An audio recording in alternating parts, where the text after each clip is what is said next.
Now the chair for this session, honorable speakers, members of parliament, and dear colleagues and friends. It is an honor for me to address this august assembly for the first time in my capacity as the Speaker of the National Assembly of the United Republic of Tanzania.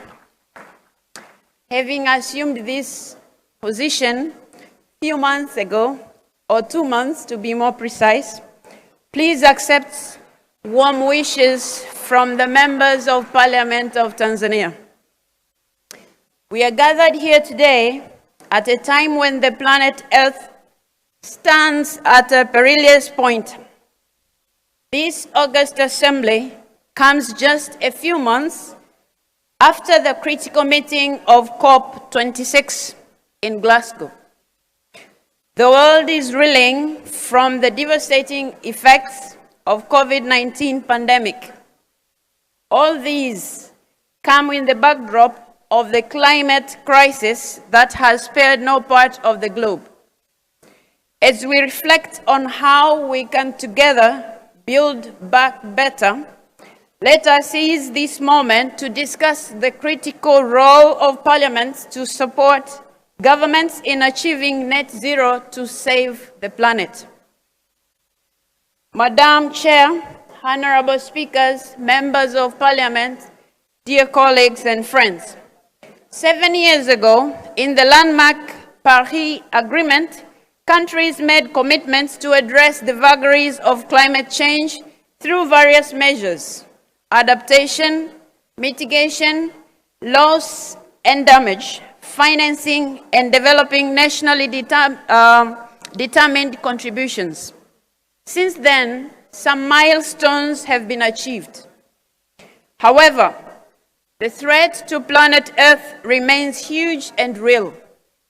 As fast as the click of the clock, we have witnessed the surging of the consequences of the climate crisis: severe floods, prolonged droughts, sea level rise, declining crop yield, food insecurity, all of which have adversely affected human lives.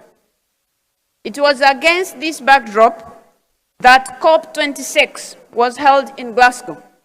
Given the importance of that meeting, the United Republic of Tanzania was represented at the highest level by Her Excellency, the President, Madam Samia Suluhu Hassan. The President shared Tanzania's efforts in addressing climate crisis and reaffirmed our country's commitment to attain net zero. Speaking to the urgency of the matter, President Samia Suluhu Hassan called on other world leaders to take action without any further delay. Indeed, in that meeting, it became crystal clear: the world is at a tipping point. Our failure to act timely means failure to preserve planet Earth for our generations, but also future generations. Madam Chair, honorable speakers, members of parliament, and colleagues, one of the areas that are still lagging behind to attain our set objectives is climate financing. At this point in time, parliaments have to take their rightful position, particularly in achieving net zero.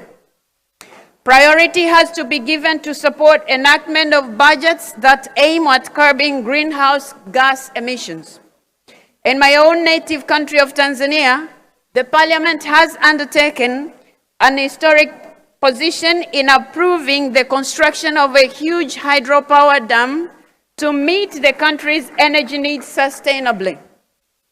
It has also approved budgets for the development of a rapid transport system and construction of a standard gauge railway, all of which will further enhance the country's commitment to using clean energy to reach the long-term objective of attaining net zero. There is no doubt that national parliaments have a huge role to play in their own countries in combating climate change. Additionally, international partnership will be absolutely critical. To fully address the climate crisis of our time, we need to bring disjointed efforts together and forge new partnerships. In our unity, Parliament should support governments to fulfill their targets and goals of the 2030 Agenda to combat climate change and its impact. In particular, we have to urge in one voice developed countries to keep their promise of providing $100 billion per year for climate action by 2023, a goal that could not be fulfilled by 2020. Madam Chair, honorable speakers, dear friends, at this juncture, I would like to call on all parliaments to fully exercise our oversight role in ensuring that our governments meet their commitment of addressing climate change by providing sustainable solutions. Getting to net zero can be done. Our father of the nation, Julius Nyerere, affectionately called Mwalimu, a Swahili word for teacher, always inspired us with the words, "It can be done, play your part." I am happy to be his voice today to motivate this August Assembly by saying, "It can be done, let us play our part." I thank you for your attention.